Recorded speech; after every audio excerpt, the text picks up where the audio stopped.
Ok, sự xây nạc khá và cùng càng video thấm ấy, nghe ní cứ dư nằm dễ bí Rasengan.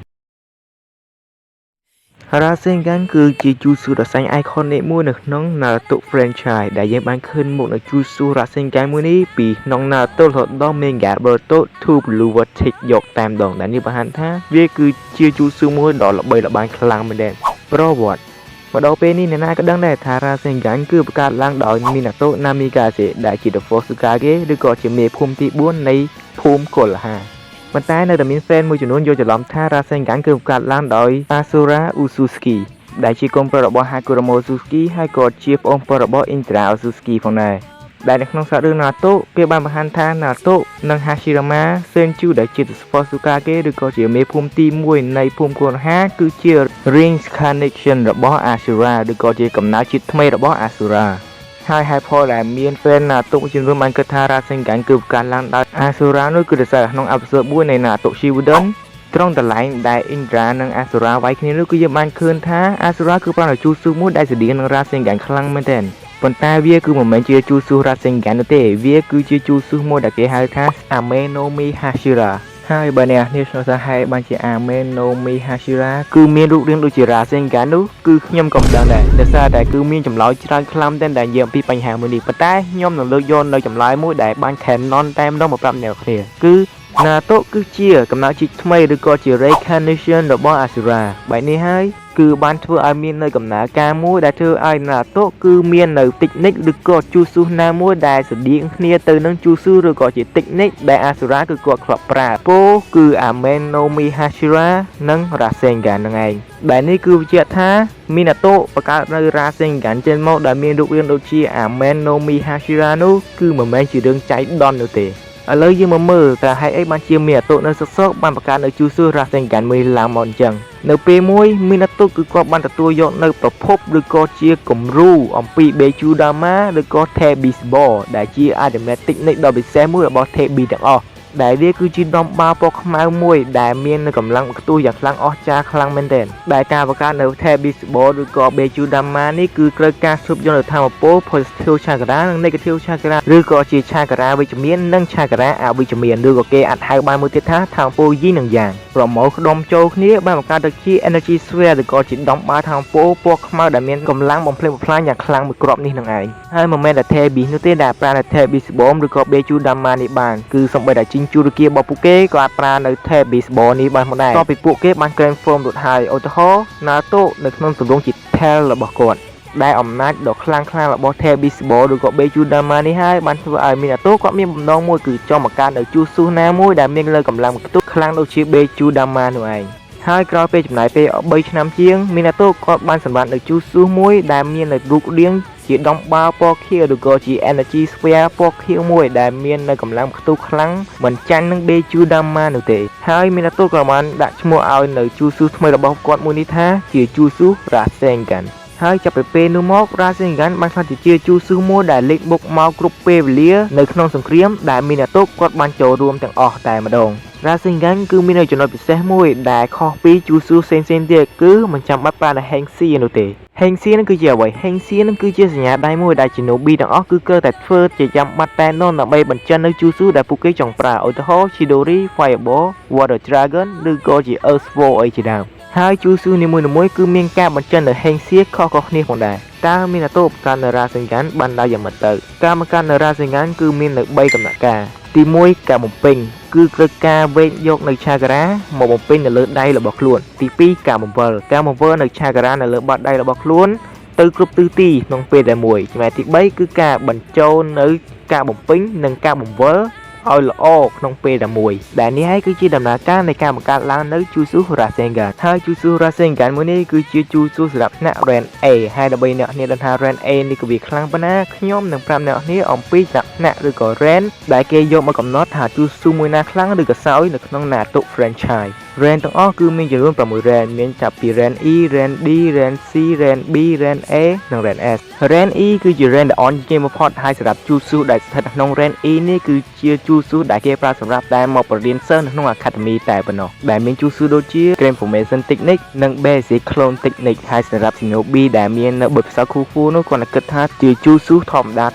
តែប៉ុណ្ណោះ សម្រាប់ Randy គឺជា Ren សម្រាប់ Jennings ដែល Jennings គឺគេបញ្ជូនឲ្យទៅបំពេញ mission ចាប់ពី D-Ren ឡើងទៅគឺជាការងារជួយអ្នកភូមិតិចតួចនឹងឯងហើយសម្រាប់ Jutsu របស់នោះមានដូចជា Shadow Clone Jutsu និង Ninjutsu Basic អីជាដើម Ren C គឺជា Ren កម្រិត Chunin ហើយ Chunin គឺគេបានបញ្ជូនទៅឲ្យបំពេញនៅ mission ចាប់ពី Ren C ទៅដល់ Ren B ដែលតកតងនឹងការប្រយុទ្ធកម្រិតទាបដែលមាន Jutsu ដូចជា Basic Water Release Basic Fire Release ឬក៏ជា Basic Lightning Release អីជាដើម B-Ren គឺជា Ren សម្រាប់អ្នក Chunin ទាបដែលមាន Jutsu ដូចជា Water Dragon Jutsu ឬក៏ជា Wing Release War Clam Blade Ren A គឺជាកម្រិត Kage ឬក៏ជា Chunin ដែល Jutsu ដែលស្ថិតនៅក្នុង Ren A នេះគឺជា Jutsu ដែលមានផលប្រយោជន៍ខ្លាំងមែនទែនប៉ុន្តែគឺចំណាយពេលវេលាយូរក្នុងការវឹកហាត់ដែល Jutsu របស់នោះគឺមានថាមពលខ្លាំងមែនទែនដែលអាចកំទេចនៅក្នុងធំៗឬក៏ជាការអដ្ឋានធំៗបានថែមទៀតផងដែល Jutsu របស់នោះមានដូចជា Rasengan ឬក៏ Chidori អីជាដើម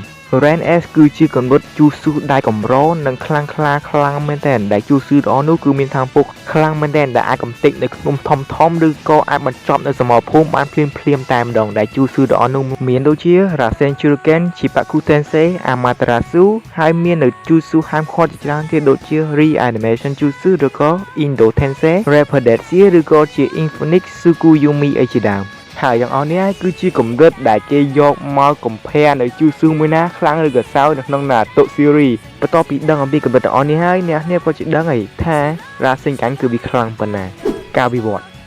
របស់ Rasengan គឺមានច្រើនខ្លាំងមែនទែនតែខ្ញុំនឹងរៀបរាប់ប្រាប់អ្នកនេះពីមួយទៅមួយពី Naruto រហូតដល់ Boruto series តែម្ដង Giant Rasengan ឬក៏ជា Otama Rasengan Giant Rasengan គឺជា Rasengan ធម្មតានោះទេប៉ុន្តែត្រូវបាន user បន្ថែមនៅ chakra ចូលទៅកាន់វាបន្ថែមទៀតដែលធ្វើឲ្យ Rasengan នោះវារីកមានធំទៅរ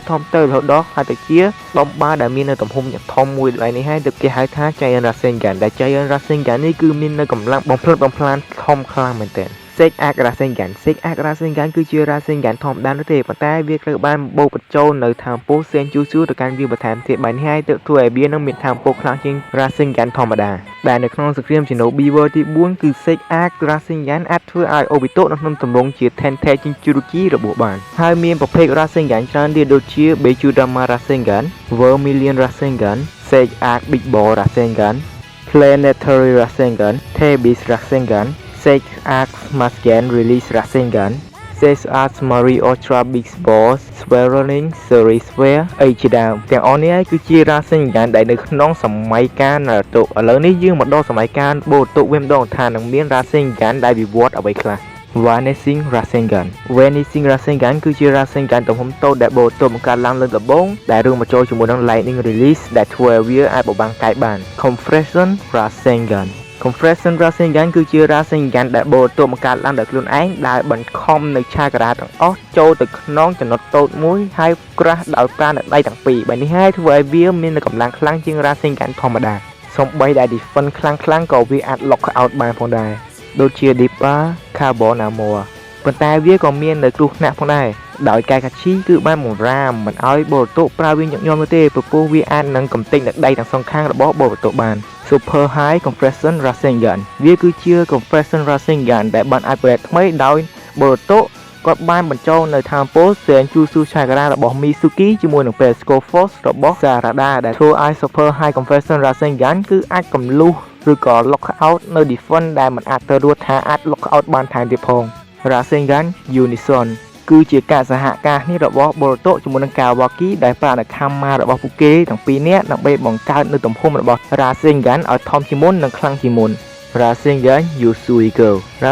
Yasuhiko គឺជា Rasengan មួយដែលគេចាប់ទុកថាគឺជា Rasengan ដែលខ្លាំងជាងគេរបស់ Boruto ដែលបានបង្កើតឡើងដោយខ្លួនឯងដោយសារតែ Rasengan Yasuhiko មួយនេះគឺមិនមាននៅការបង្វិលនៅ chakra ដូច Rasengan ធម្មតាទេប៉ុន្តែគឺជាការបង្វិលរបស់ភពផែនដីទាំងមូលតែម្ដងដែលធ្វើឲ្យអ្នកដែលបានប៉ះជាមួយនឹង Rasengan Yasuhiko មួយនេះគឺនឹងមានការវើមុខយ៉ាងខ្លាំងតែម្ដងហើយការវើមុខមួយនេះគឺវើមុខរហូតតែម្ដងបើសិនជាផែនដីនៅតែបន្តវិល Rasen Shuriken ហើយអ្នកនេះក៏ឆ្ងល់ហើយបើខ្ញុំនិយាយពី Rasengan សោកទៅជានិយាយអំពី Rasen Shuriken ចឹងហើយផលនោះគឺដោយសារតែ Rasen Shuriken គឺវិវត្តអំពី Rasengan ដែលខ្ញុំជឿថាមានគ្នាយើងមួយចំនួនតែមិនទាន់ដឹងនោះទេថា Rasen Shuriken គឺវិវត្តអំពី Rasengan ដែល Rasen Shuriken គឺមាននៅ effect មួយដែលគួរឲ្យខ្លាចខ្លាំងតែគឺនៅពេលដែលអ្នកណាត្រូវនឹង Rasen Shuriken គឺនឹងមាននៅដំណើរការមួយដែលបញ្ចេញនៅ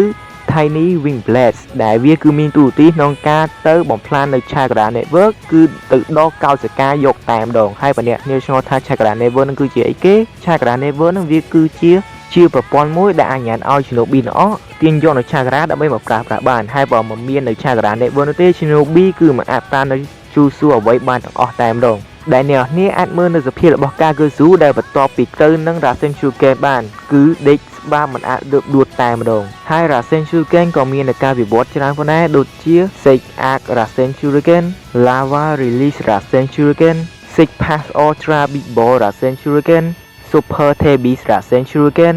និង Go Release Halo Jet Blast Arrow Style Zero គឺជាការសហការគ្នាដែលបានបញ្ចូលនៅ Rasen Shuriken និង Amaterasu របស់ Sasuke ចូលគ្នាហើយនឹងឯនេះវីដេអូរបស់យើងមានតែត្រឹមហ្នឹងនេះឯងហើយចាំជួបគ្នានៅវីដេអូក្រោយទៀតបាយ